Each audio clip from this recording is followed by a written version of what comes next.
അസ്സലാമു അലൈക്കും വറഹ്മത്തുള്ളാഹി വബറകാതുഹു. മഹാനായ നബി സല്ലല്ലാഹു അലൈഹി വസല്ലം തങ്ങളുടെ പള്ളിയുടെ നിർമ്മാണം പുരോഗതിപ്പെടുകയാണ്. ഈന്തപ്പനയുടെ മുട്ടികളാണ് തൂണിൻ്റെ സ്ഥാനത്ത് വെച്ചിരിക്കുന്നത്. തൂണിൻ്റെയും ഇടയിലുള്ള ചുമര് ഭിത്തി ഉണ്ടാക്കുന്നത് മണ്ണിൻ്റെ കട്ട കൊണ്ടാണ്. നേരത്തെ നാം പറഞ്ഞു. വളരെ ലളിതമായ ഒരു നിർമ്മിതിയായിരുന്നു അത്. ആ കാലഘട്ടത്തിൽ അതിൻ്റെ ഒരു വലിയ സവിശേഷത, ഒന്ന് അതിൻ്റെ വലുപ്പം. അത്ര തന്നെ വലുപ്പമുള്ള നിർമ്മിതികൾ അക്കാലത്തുണ്ടായിരുന്നില്ല, പൊതുവേ ഉണ്ടായിരുന്നില്ല. മറ്റൊന്ന്, അതിൻ്റെ തറ ബലിഷ്ഠമായൊരു തറയിലായിരുന്നു അത് പടുത്തുയർത്തിയത്. നേരത്തെ നാം പറഞ്ഞു.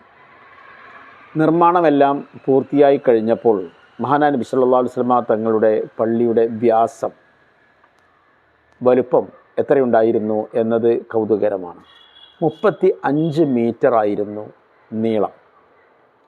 അതേസമയം വീതി 30 മീറ്റർ ആയിരുന്നു. അപ്പോൾ ഉയരത്തെക്കുറിച്ച് അന്നത്തെ കാലത്തെ നിർമ്മിതികളിലൊക്കെ തന്നെയും നമ്മുടെ ഇന്നത്തെ കാലം പോലെ ഒരുപാട് ഉയരമുള്ള കെട്ടിടങ്ങൾ ഉണ്ടാക്കുന്ന ശീലമുണ്ടായിരുന്നില്ല. അതുകൊണ്ട് ചരിത്രങ്ങൾ അനുമാനിക്കുന്നത്, പുതിയ ചരിത്ര പഠനങ്ങളൊക്കെ പറയുന്നത് ഏകദേശം 2.5 മീറ്റർ മാത്രമായിരുന്നു മസ്ജിദുൻ നബവിയുടെ അത് നിർമ്മിക്കുമ്പോഴുള്ള ഉയരമെന്നാണ്.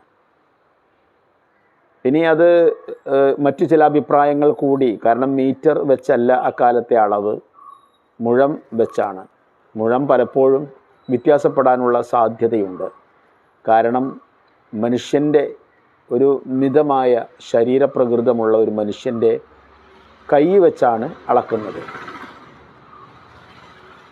അത് തന്നെ വ്യത്യാസമുണ്ടാവാം. അതുകൊണ്ട് തന്നെ ചില ചരിത്രകാരന്മാർ പറയുന്ന ഏതാണ്ടൊരു 3 മീറ്ററോളം ഉയരമാണ് പള്ളിക്കുണ്ടായിരുന്നത് എന്ന് നമുക്ക് അനുമാനിക്കാം എന്നാണ്. അപ്പോൾ 35 മീറ്റർ നീളവും 30 മീറ്റർ വീതിയും, ഉദ്ദേശം 3 മീറ്റർ മാത്രം ഉയരവുമുള്ള ഒരു ചെറിയ നിർമ്മിതിയായിരുന്നു അത്. അതിൻ്റെ മേൽക്കൂര മേഞ്ഞിരുന്നത് ഈന്തപ്പനയുടെ പട്ടകൾ കൊണ്ടായിരുന്നു. വെയിൽ, മഴ തുടങ്ങിയവയൊക്കെ ഉണ്ടാകുമ്പോൾ ഇടയിലൂടെ വെളിച്ചവും വെള്ളവും അരിച്ചിറങ്ങുന്ന വളരെ നിഷ്കളങ്കമായ ഒരു നിർമ്മിതിയായിരുന്നു. മൊത്തം പള്ളിയുടെ വ്യാസം 1060 സ്ക്വയർ മീറ്റർ ആയിരുന്നു എന്നാണ് ചരിത്രം പറയുന്നത്. 3 വാതിലുകളാണ് തുടക്കത്തിലെ ഘട്ടത്തിൽ ഉണ്ടായിരുന്നത്. ഒന്നാമത്തേത് കിഴക്കു ഭാഗത്തേക്ക് തുറക്കുന്ന ഒരു വാതിൽ, രണ്ടാമത്തേത് തെക്ക് ഭാഗത്തേക്ക് തുറക്കുന്ന ഒരു വാതിൽ, പിന്നെ പടിഞ്ഞാറ് ഭാഗത്തേക്ക് തുറക്കുന്ന ഒരു വാതിലും. അവിടെ നമ്മൾ ആ കാലഘട്ടത്തെ സംബന്ധിച്ചിടത്തോളം പറയുമ്പോൾ പറയേണ്ട ഒരു കാര്യമുണ്ട്. അതെന്താണെന്ന് ചോദിച്ചാൽ, ഒരുപക്ഷെ അതായിരിക്കും മസ്ജിദ് നബവി ഉണ്ടാക്കിയതിന് ശേഷം അതിൽ വന്ന ആദ്യത്തെ കൺസ്ട്രക്ഷനലായ മാറ്റവും. അതായത് മഹാനായ നബി സല്ലല്ലാഹു അലൈഹി വസല്ലം തങ്ങൾ മദീനയിലെത്തിയതോടുകൂടെ തിരിഞ്ഞ് നിസ്കരിച്ചിരുന്നത് ബൈത്തുൽ മുഖദ്ദസിലേക്കായിരുന്നു. ആ വിഷയം നമുക്ക് ശേഷം പറയാനുണ്ട്. ഖിബില മാറ്റം അത് വലിയൊരു അധ്യായം തന്നെയാണ്. ഒരു കഥ പോലെ കേൾക്കേണ്ട കാര്യമല്ല, പറയേണ്ട കാര്യമല്ല. മറിച്ച് അതിലെ പാഠമടക്കം സത്യവിശ്വാസികൾ പഠിച്ചിരിക്കേണ്ട, മനസ്സിലാക്കിയിരിക്കേണ്ട ഒരു വലിയ പാഠമാണത്. ഏതായിരുന്നാലും മക്കയിലായിരുന്നപ്പോൾ നബി സല്ലല്ലാഹു അലൈഹി വസല്ലം തങ്ങൾക്ക് ഒരേ സമയം 2 ഖിബിലയിലേക്കും തിരിഞ്ഞു നിസ്കരിക്കാനുള്ള സൗകര്യമുണ്ടായിരുന്നു. അതായത് കഅബാലയത്തിൻ്റെ സമീപത്ത് നിന്ന് നേരെ വടക്കോട്ട് തിരിഞ്ഞ് നിസ്കരിച്ചാൽ ആ നിസ്കാരം ഒരേ സമയം കഅബയിലേക്കുള്ള നിസ്കാരമാകും, ഒപ്പം ബൈത്തുൽ മുഖദ്ദസിലേക്കുള്ള നിസ്കാരവുമാകും. അപ്പോൾ അവിടെ പ്രശ്നം ഉണ്ടായിരുന്നില്ല. പക്ഷേ മദീനയിലെത്തിയതോടുകൂടി ഒരു പ്രശ്നമുണ്ടായി. മക്കയിൽ പ്രശ്നമുണ്ടാവാതിരുന്നത് എങ്ങനെ നിന്ന് നിസ്കരിക്കുന്ന ഒരാളെ സംബന്ധിച്ചിടത്തോളം രണ്ടും വടക്ക് ഭാഗത്തായതുകൊണ്ടാണ്.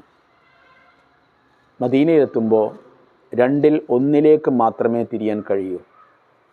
കാരണം ബൈത്തുൽ മുഖദ്ദസ് നേരെ വടക്കാണ്, അതേസമയം പരിശുദ്ധ കഅബാലയം നേരെ തെക്കുമാണ്. അങ്ങനൊരു പ്രശ്നം വന്നപ്പോഴാണ് ഏതാണ് തൻ്റെ ഖിബില എന്നത് തീരുമാനിക്കേണ്ട ഒരു സാഹചര്യം വന്നത്. പക്ഷേ ഖുബായിലെത്തിയപ്പോഴും അവിടെ പള്ളി ഉണ്ടാക്കിയപ്പോഴും എല്ലാം നബി സല്ലല്ലാഹു അലൈഹി വസല്ലം തങ്ങൾ, അത് നബിയുടെ സ്വന്തം ഇഷ്ടമാവില്ല, നബിയുടെ തീരുമാനമാവില്ല, നബി നിസ്കരിച്ചിരുന്നത് ബൈത്തുൽ മുഖദ്ദസിലേക്ക് വടക്കോട്ട് തിരിഞ്ഞുകൊണ്ടായിരുന്നു. മസ്ജിദുൻ നബവി ഉണ്ടാക്കിയപ്പോഴും വടക്ക് ഭാഗത്ത് വാതിൽ വെച്ചില്ല, കാരണം അങ്ങോട്ടാണ് തിരിഞ്ഞ് നിസ്കരിക്കുന്നത്. അതുകൊണ്ട് പക്ഷേ ഹിജ്റ 2-ാം വർഷം നാം പറയാൻ പോകുന്ന ചരിത്രപ്രസിദ്ധമായ ഖിബില മാറ്റം എന്ന സംഭവം വരുമ്പോൾ ആ ഭാഗം തുറക്കുകയും തെക്ക് ഭാഗത്തെ വാതിൽ ഒഴിവാക്കുകയും ചെയ്യേണ്ടി വന്നു. അസ്സലാമു അലൈക്കും വറഹ്മത്തുള്ളാഹി വബറകാതുഹു.